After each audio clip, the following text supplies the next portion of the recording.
So I want to take a look at this Messiaen mode number 3. You see this a lot on YouTube. People are talking about the Messiaen modes, the modes of limited transposition. So I'll explain briefly what it is, but there are already many videos explaining it and I will link to those.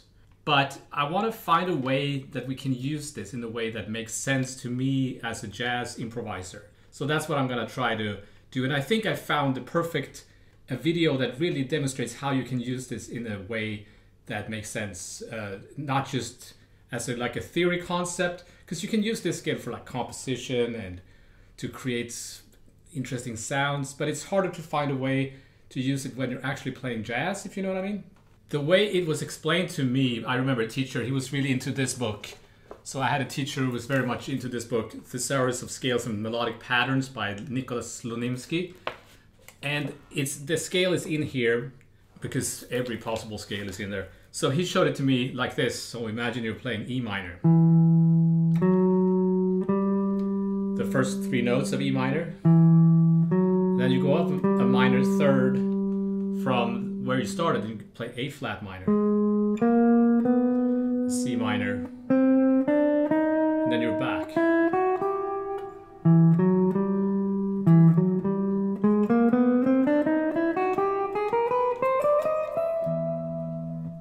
He called it the 9-note, I think he called it the 9-note symmetrical scale or something like that. He didn't tell me that it was from Olivier Messiaen's modes. So this is all very cool. I remember I was intrigued. But it's hard, again, it's hard to find a way where you're gonna play this. Because you can create all these chords, triads, and then you can create polychords, and you can play major chords too.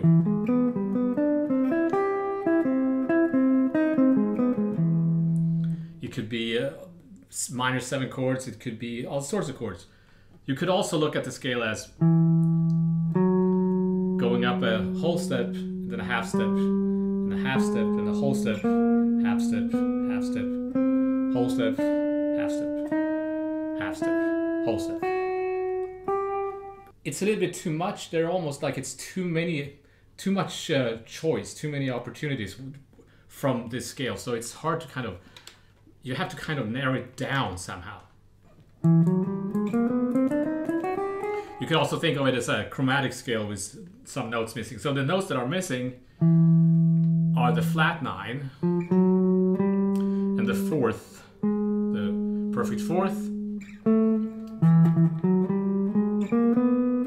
and the major 6. So you can create pretty much any chord except with those notes. So Olivier Messiaen is a 20th century composer, I guess most famous for kind of transcribing bird song and writing music based on bird song.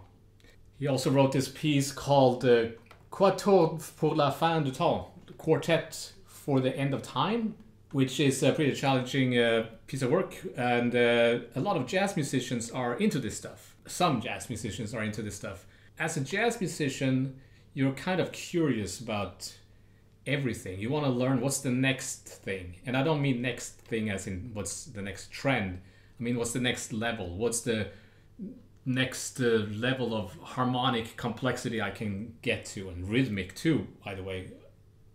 Olivier Messiaen also had all these theories about rhythm. And 20th century music is, I guess, kind of the next level. This is where it gets pretty advanced. And there are some jazz musicians that are pretty into this stuff. Like, I guess Ben Monder would be a good example of somebody who's very influenced by 20th century classical music or contemporary music. I don't know this for sure, but I'm pretty sure he is. I've read that somewhere, and it sounds to me like he is. It's not at all something that I'm very knowledgeable about, and I'm not super interested in kind of learning all this stuff. I just want to find a way that, again, see if I can use it to expand on my own vocabulary. So there are quite a few videos, really good videos explaining this stuff, like Rick Beato. We all know Rick Beato, right? He's got a video on it. Let me see here. There are some other videos where they do a really good job of explaining the scale and all the modes. So Messiaen came up with these modes of limited transposition. I think there are 7. The Wikipedia page does a good job of explaining them. The first mode is just a whole tone scale. And the second mode, I think, is the symmetrical diminished, what we jazz musicians call symmetrical diminished.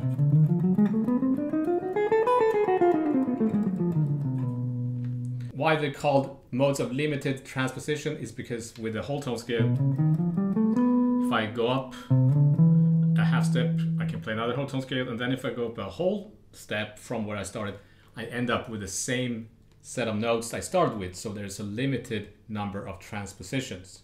So this is the third mode. Another reason you see a lot of this stuff on YouTube is because Alan Holdsworth apparently used this scale, and I don't think he referred to it as the Olivier Messiaen mode. He had his own system for scales, but I remember in the instructional video that he did, he definitely talks about this scale.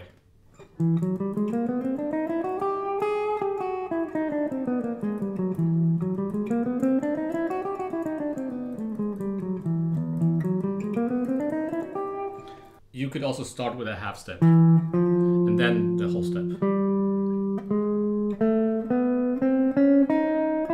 I guess that would be a mode of the scale I just showed you. And this is actually the scale we're gonna take a look at.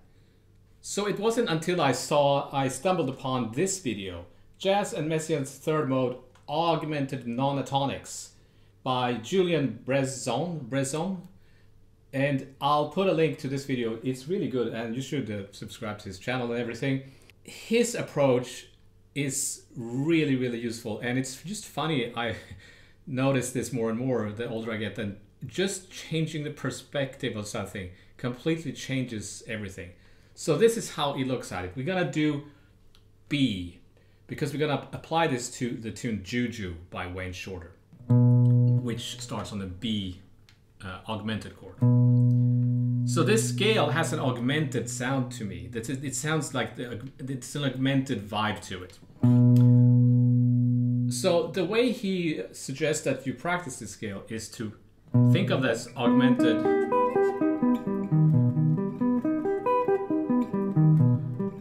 chord. That's the kind of basis of it. This is a little bit my interpretation of what he's saying. This is B augmented. When you go up, ascending, you play a half step below each note.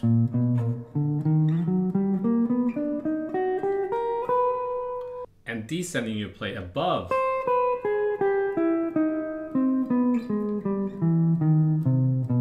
Okay, so let's say I'm playing Juju. So I use my iReal Pro, and then I'll practice Juju. I'll remove the chords in the mix, just want the bass, and then I'll loop the first section where it's just B augmented. So it's this tune, right? So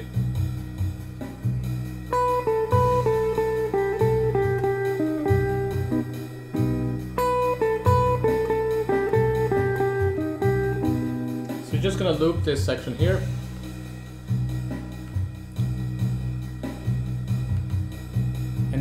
Let's just practice the arpeggio.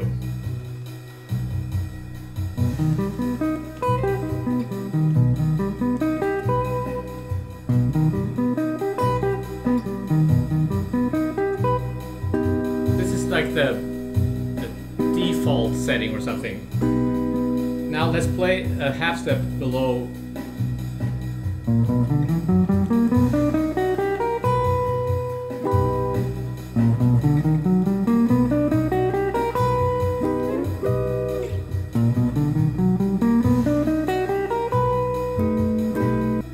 And then above.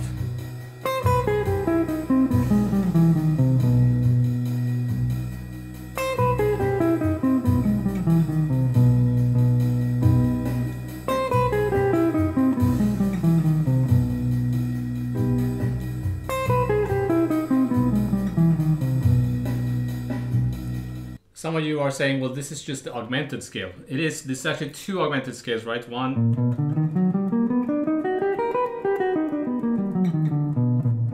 And then this one.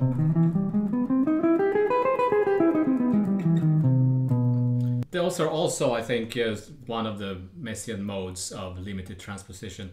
And they're also modes of one another. So depending on where you start. And they both work over augmented chords. So you have the option of 2 different augmented scales and this mode number 3, which is a combination of those 2. There's also something it calls truncation.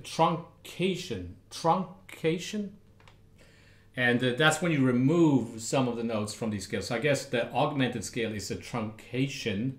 Well, we don't have to worry about that. Just think about it this way. And what I want you to do is I want you to kind of visualize that augmented triad on the fretboard.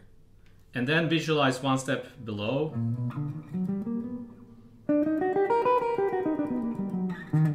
And above. And then visualize combining that. Or you could do this.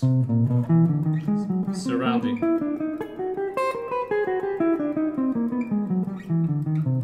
Let's do that actually.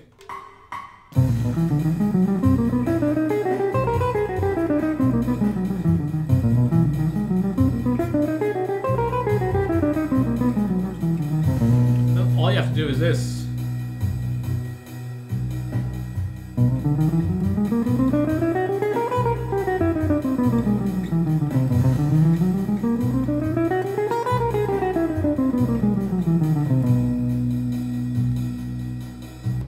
So I was playing the scale there, but I was thinking about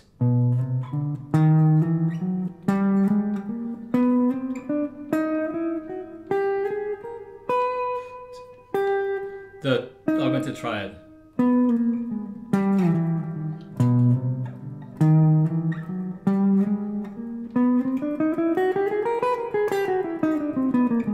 And the other notes are just kind of surrounding that. That's what I mean by, instead of trying to learn half step, whole step, half step, half step, half step, whole step, half step. It's too difficult. It's easier for me anyway if I do it this way. I visualize the augmented triad with its surrounding notes. Now, can I come up with some interesting chords? Yes. So what are the notes that are actually below this augmented triad? Well, it's another augmented triad. So you have B flat.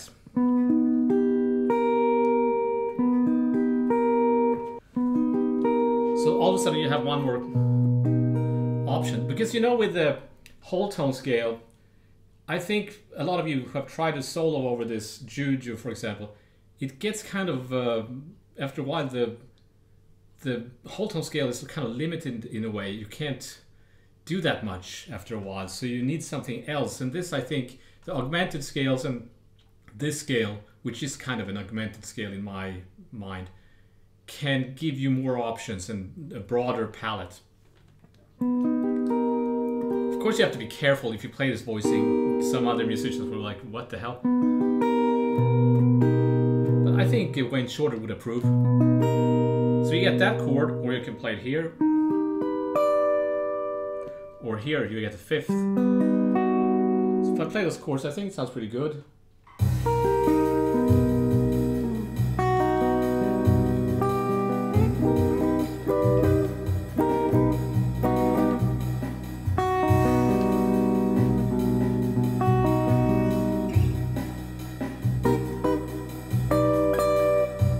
Now, of course, I could play those as arpeggios.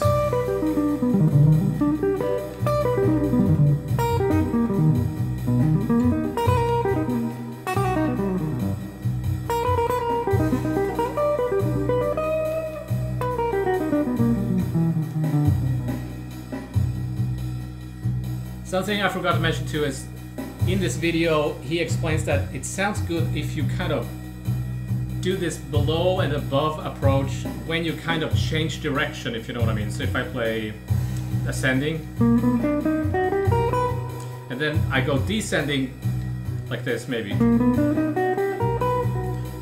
Let's see.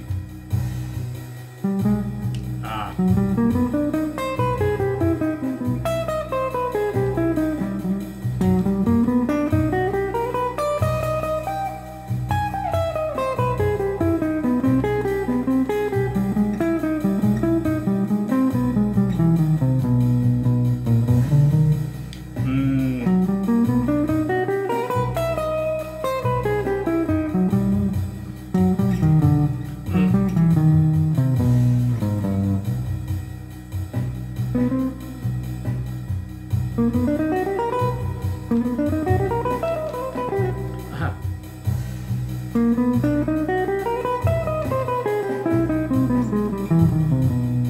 Yeah, so I'm kind of working on this. It's new for me as well.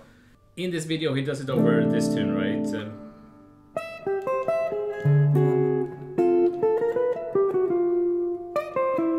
Which I think is maybe not the best idea, because why I'm picking this tune, Juju, is because it's already kind of mysterious sounding, like this kind of vamp. It's like, what's going on? Whereas when you're playing Take the A Train, that kind of invites you to play in a traditional way, unless you're playing it completely differently.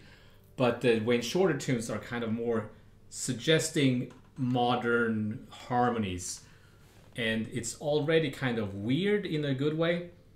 I'm not saying you can't use this stuff over a standard, but it takes a more finesse, I guess.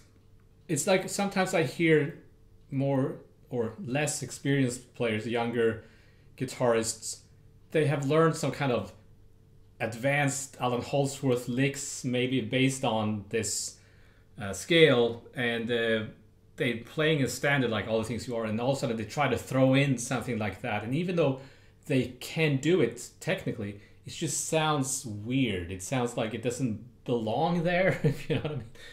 It takes really a lot of finesse to be able to play some of these kind of more advanced concepts in a traditional situation. I'm not saying you can't do it, but it's hard.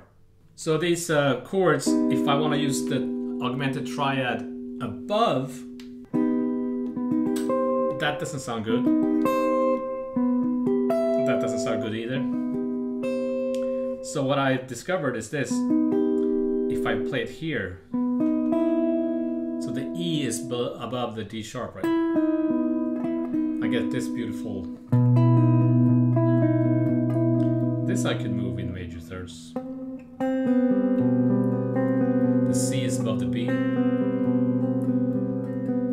the G sharp over the G. Now this is really interesting. It's a G sharp, G natural, D sharp B, or you might think of it as A flat.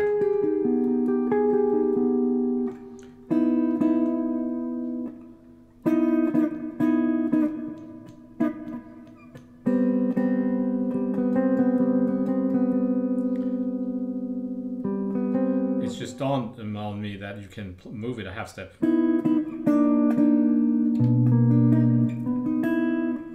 am I not right? Yeah, you can. Even more options. So that's what I mean. It's a little bit overwhelming, this scale. You could create something like, let's play it here. Let's play the scale in the bass.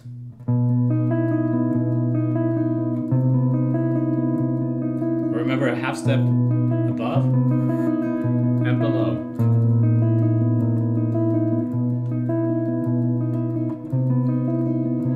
D,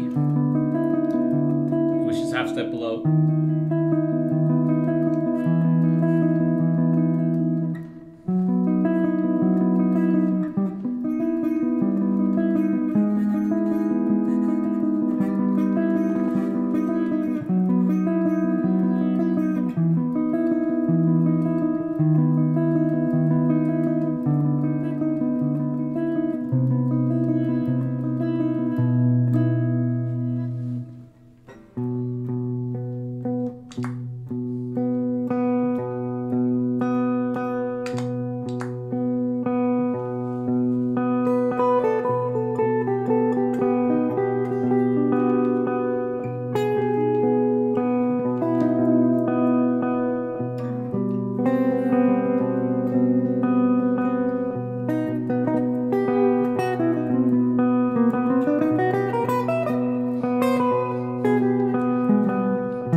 I'm sure you can come up with even more interesting chord voicings, and I suggest that you explore this stuff. But again, it's a little bit overwhelming, so you need to narrow it down.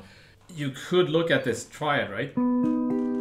Since there could be any note a half step above it and a half step below it, I could change the top note up or down. Now let's change the middle note up and down. Now let's change the bottom note down. I'm kind of creating different triads, so you could use like let's maybe a augmented triad down there and then change out one of the notes in the next octave.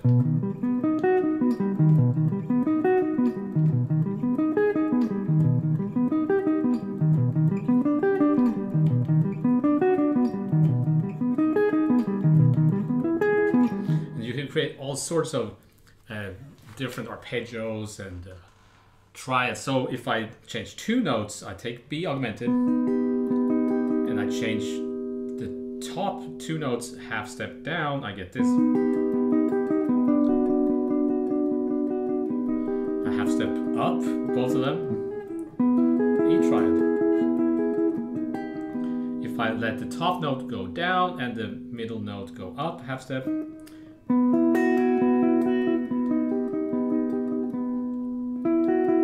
see, there's a lot of possibilities here. I want to look at one more technique, and this I got from another YouTube channel. I think it's called Marbin Music, which I will also recommend, and I will link to it. And he talks a lot about this scale, and from an Alan Holsworth perspective. It's a really good channel. He talks a lot about Alan Holsworth, and he's also, like me, a gypsy jazz player, and he's got really good, actually, explanations on how that technique works. So he suggests that you do this. So it's like I'm combining this augmented triad with this one. This also is like my take on what he's saying. And then I play a half step above it.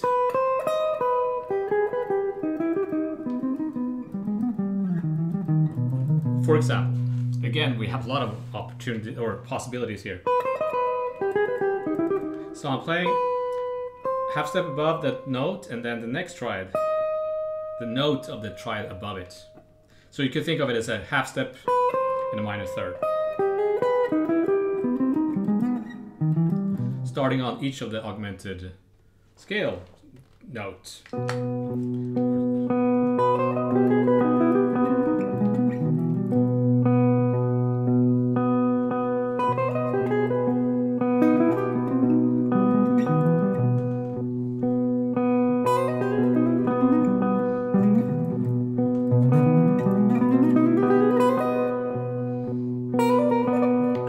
Too.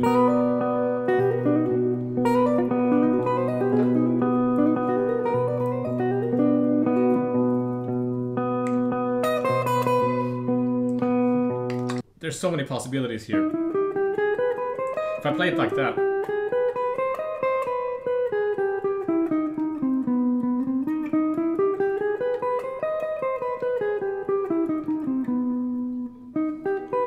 so you might want to practice the arpeggio with one finger and then just attach the notes.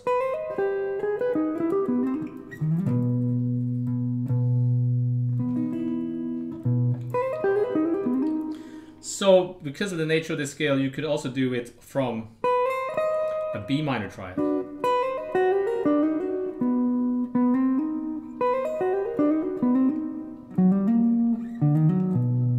So now you have, we could do B triad. I prefer to always derive everything from that augmented. But he suggests that you do it over a minor chord, and again, it depends completely on the situation. If it's like very open and vamp and somebody's playing a minor chord but it's not clear what the tonality is, yeah, you can go for it, play this kind of crazy stuff. But if you're playing like a bossa nova and you start going, it doesn't work, right? So I'm not saying that Marvin's doing that, but you have to understand that this kind of stuff, there's a time and place for it. Just like with the symmetrical diminished, there's a place for that scale, for that sound. And in my ears, it's when it's the kind of augmented sound. I also want to suggest that you, instead of thinking of it like this, it sounds like just like wanking to me, right? But if you think them as cells that you can play like little motifs.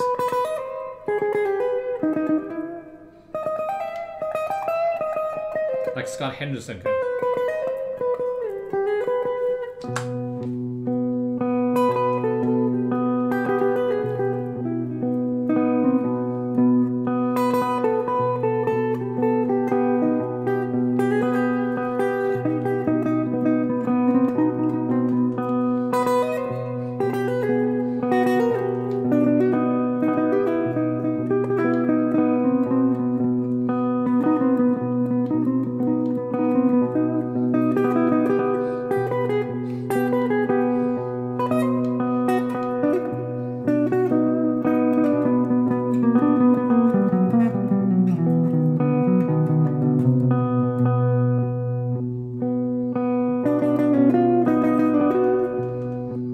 That was wrong.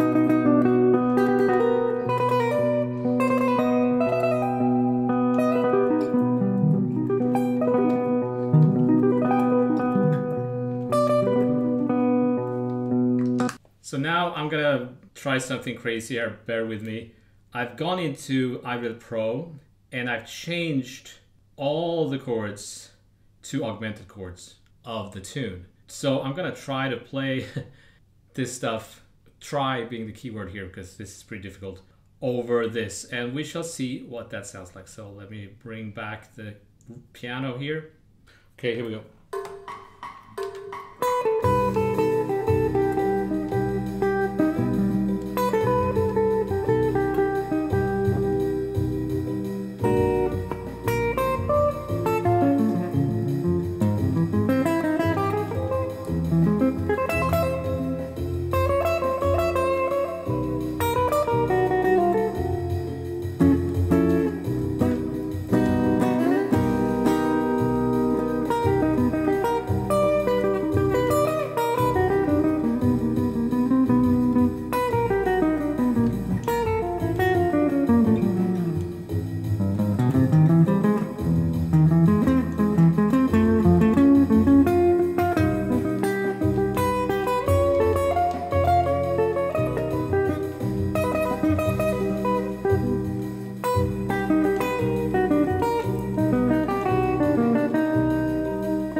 So that was the Jonathan Kreisberg lick, right?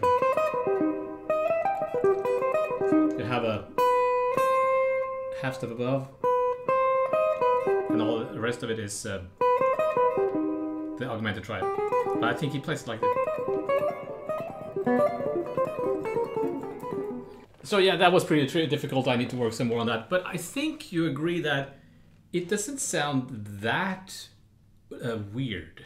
Even though I treated the minor chords that augmented, I wasn't doing a very good job. But you have to be, of course, if you overdo it, I was overdoing it now. But if you do it with the right kind of finesse, I think you can kind of, I think the tune wants that, if you know what I mean. So that was my little overview of the Messiaen modes.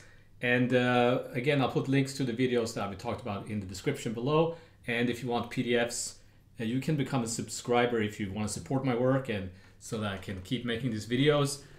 You can become a member on Patreon, and I only charge for these lessons bi-weekly. All the other videos I make, I don't charge for on Patreon. So 2 videos per month basically is what you're paying for, and then you get access to PDFs and more. We do Q&As, monthly Q&As, and sometimes I make bonus videos and stuff like that. So with all that, I want to thank you for your time and attention, and I shall see you next time.